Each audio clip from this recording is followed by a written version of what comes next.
Hello everyone, Courtney here. Today I'm going to save you years of work, and I mean years.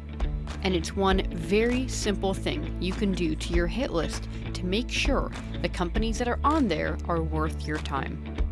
This episode is the 11th Quick Byte of the podcast.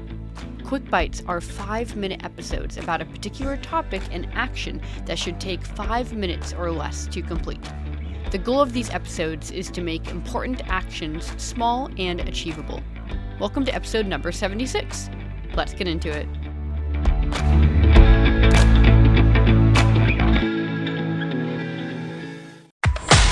Where inventing, passion, and hard work intersect.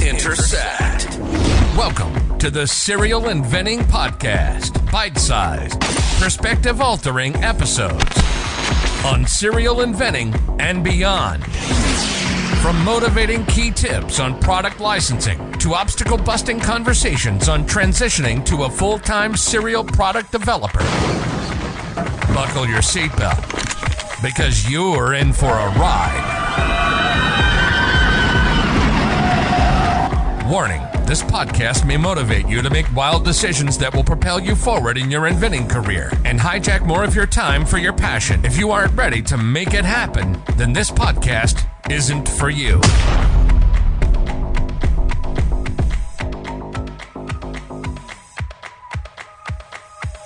I have a few very important parameters that come into how I personally add companies onto my hit list.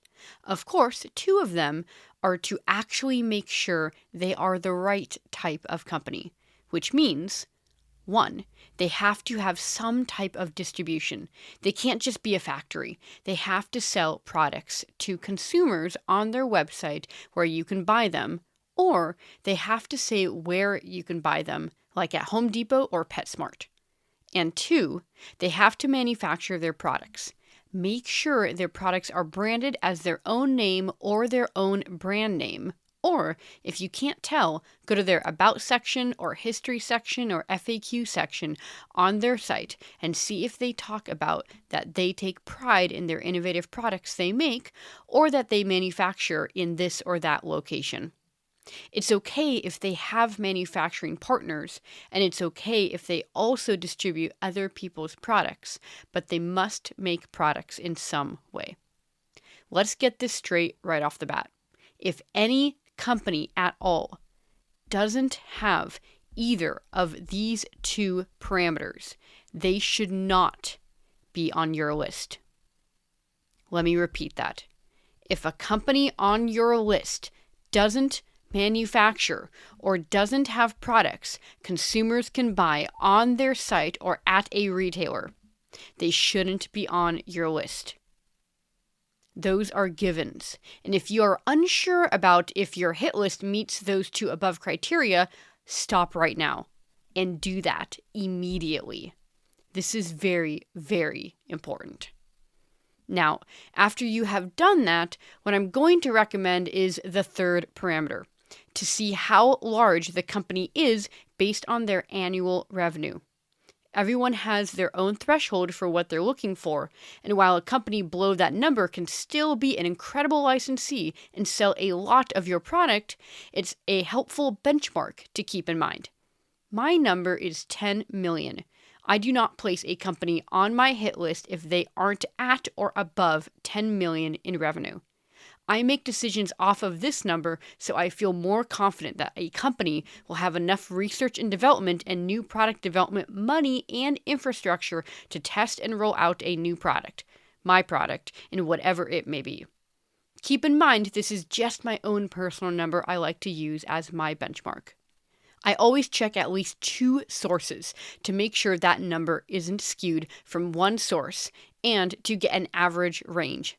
I will search the company name on Google and will often look at ZoomInfo for one source and Apollo.io for another, or see what other sources pop up in the search.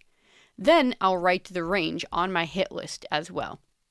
Your action this week, Your quick bite is to go through your hit list, your list of companies of one of your products, and to look up the revenue of each company on your list.